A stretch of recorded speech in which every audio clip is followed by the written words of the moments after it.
was once a fisherman who lived with his wife in a pigsty, close by the seaside. The fisherman used to go out all day long a-fishing, and one day, as he sat on the shore with his rod, looking at the sparkling waves and watching his line, all of a sudden his float was dragged away deep into the water, and when he reeled in his line, he pulled out a golden fish. But the fish said, "Pray let me live. I am not a real fish. I am an enchanted prince. Put me in the water again and let me go." "Oh ho," said the man, "you need not go on much more about the matter. I will have nothing to do with a fish that can talk, so swim away, sir, as soon as you please." Then he put him back into the water, and the fish darted straight down to the bottom and left a long streak of blood behind him on the wave.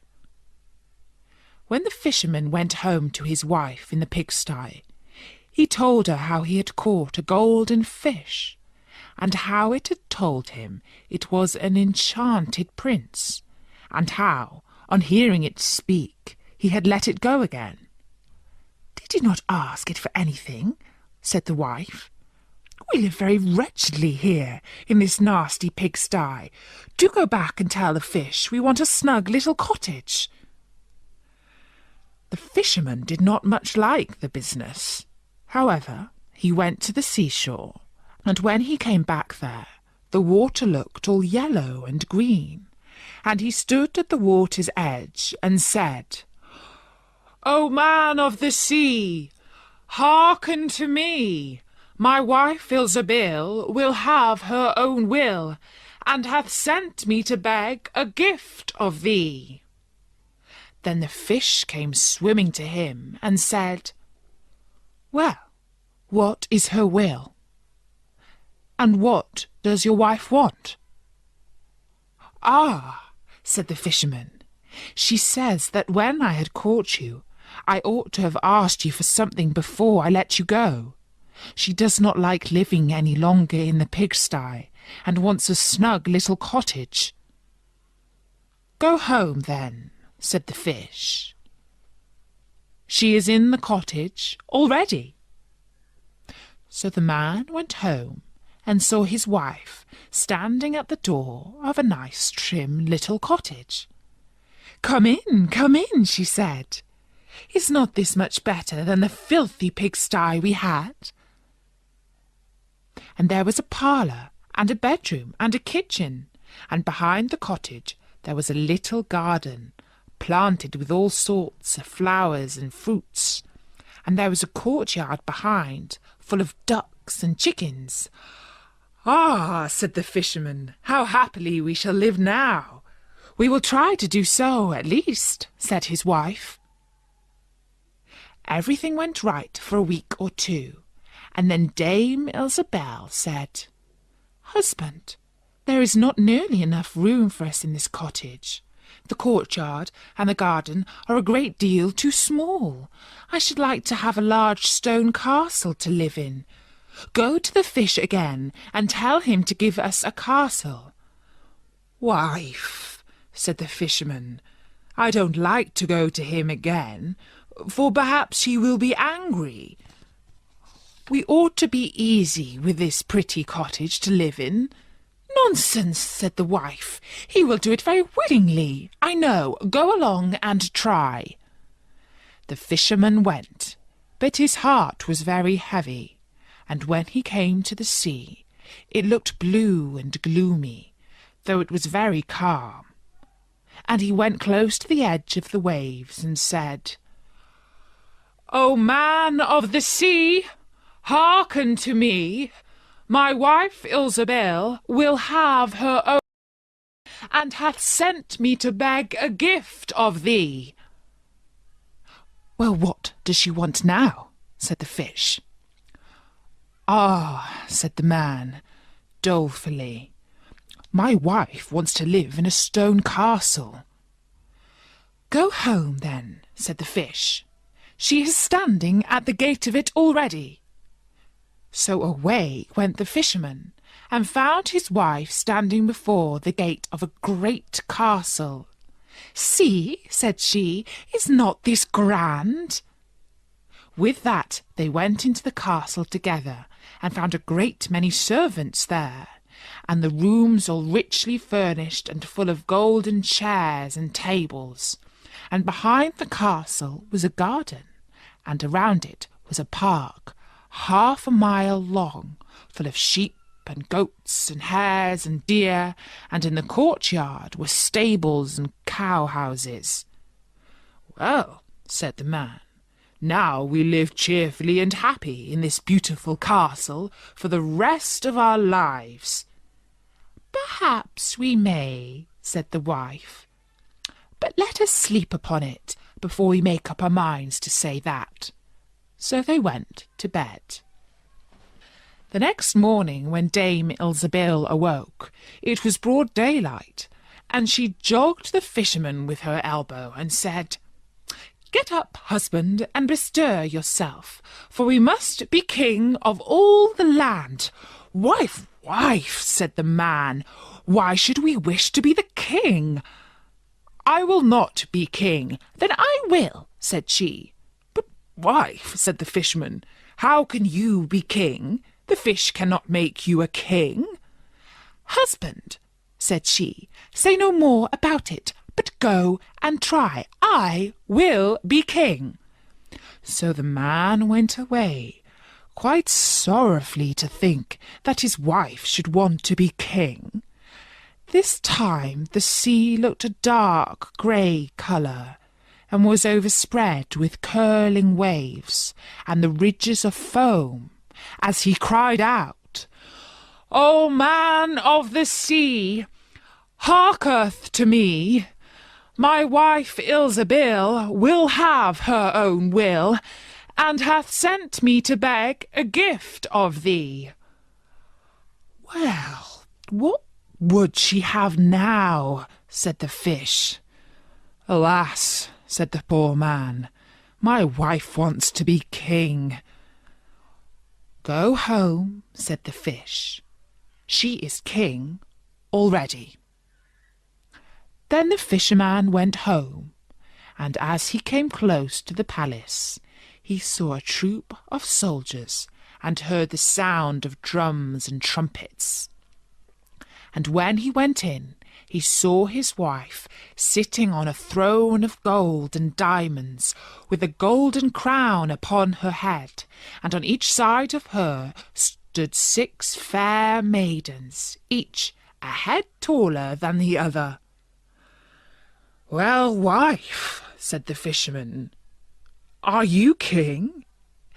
"Yes," said she, "I am king." And when he had looked at her for a long, long time, he said, "Oh, wife, what a fine thing it is to be king! Now we shall never have anything more to wish for as long as we live." "I don't know how that may be," said she. "Never is a long time. I am king, it is true, but I begin to be tired of that, and I think I should like to be emperor." "Alas, wife, why should you wish to be emperor?" said the fisherman. "Husband," said she, "go to the fish. I say I will be emperor." "Oh, wife," replied the fisherman, "the fish cannot make an emperor, I am sure, and I should not like to ask him for such a thing." "I am king," said Ilsebil, "and you are my slave. So go at once." So the fisherman was forced to go, and he muttered as he went along, "This will come to no good. It is too much to ask. The fish will be tired at last, and then we shall be sorry for what we have done." He soon came to the seashore, and the water was quite black and muddy, and a mighty whirlwind blew over the waves and rolled them about.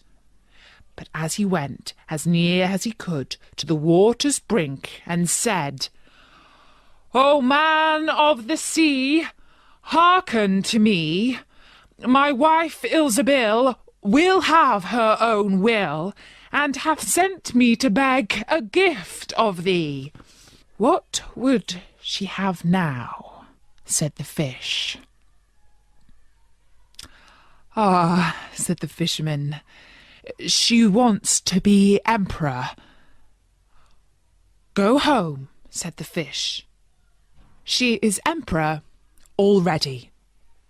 So he went home again, and as he came near, he saw his wife Ilsebil sitting on a very lofty throne, made of solid gold, with a great crown on her head, full 2 yards high, and on each side of her stood her guards and attendants in a row, each one smaller than the other, from the tallest giant down to a little dwarf, no bigger than my finger.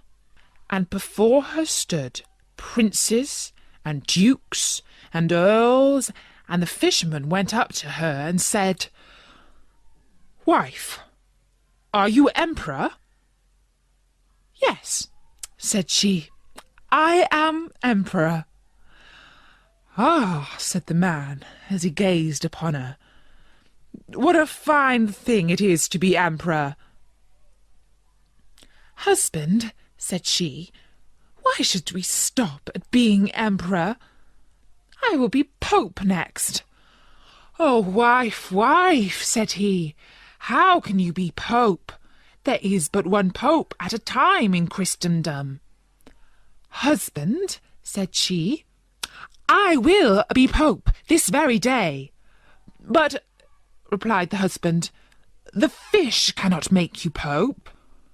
"What nonsense," said she. "If he can make an emperor, he can make a pope. Go and try him." So the fisherman went. But when he came to the shore, the wind was raging, and the sea was tossed up and down in boiling waves, and the ships were in trouble, and rolled fearfully upon the tops of the billows. In the middle of the heavens there was a little piece of blue sky, but towards the south all was red, as if a dreadful storm was rising. At this sight the fisherman was dreadfully frightened, and he trembled so that his knees knocked together. But still he went down to the shore and said, "O man of the sea, hearken to me. My wife Ilsebil will have her own will, and hath sent me to beg a gift of thee." "What does she want now?" said the fish. "Ah," said the fisherman, "my wife wants to be pope." "Go home," said the fish. "She is pope already." Then the fisherman went home, and found Ilsebil sitting on a throne that was 2 miles high, and she had 3 great crowns on her head, and around her stood all the pomp and power of the church, and on each side of her were 2 rows of burning lights of all sizes, the greatest as large as the highest and biggest tower in all the world, and the least no larger than a small rushlight. "Wife," said the fisherman, as he looked at all this greatness, "are you pope?" "Yes," said she, "I am pope." "Well, wife," replied he, "it is a grand thing to be pope, and now you must be easy, for you can be nothing greater." "I will think about that," said the wife. Then they went to bed. But Dame Ilsebil could not sleep all night for thinking what she should be next. At last, as she was dropping asleep, morning broke, and the sun rose. "Ha!" thought she, as she woke up and looked at it through the window. "After all, I cannot prevent the sun rising." At this thought she was very angry, and wakened her husband and said, "Husband, go to the fish and tell him I must be lord of the sun and moon." The fisherman was half asleep, but the thought frightened him so much that he started and fell out of bed. "Alas, wife," said he, "can he not be easy with being Pope?" "No," said she, "I am very uneasy as long as the sun and moon rise without my permission. Go to the fish at once." Then the man went shivering with fear, and as he was going down to the shore, a dreadful storm arose, so that the trees and the very rocks shook, and all the heavens became black with stormy clouds, and the lightnings played, and the thunders rolled, and you might have seen in the sea great black waves swelling up like mountains, with crowns of white foam upon their heads. And the fisherman crept towards the sea, and cried out as well as he could, "O man of the sea, hearken to me. My wife Isabel will have her own will, and hath sent me to beg a gift of thee." "What does she want now?" said the fish. "Ah," said he, "she wants to be lord of the sun and moon." "Go home," said the fish, "to your pigsty again." And there they live to this very day.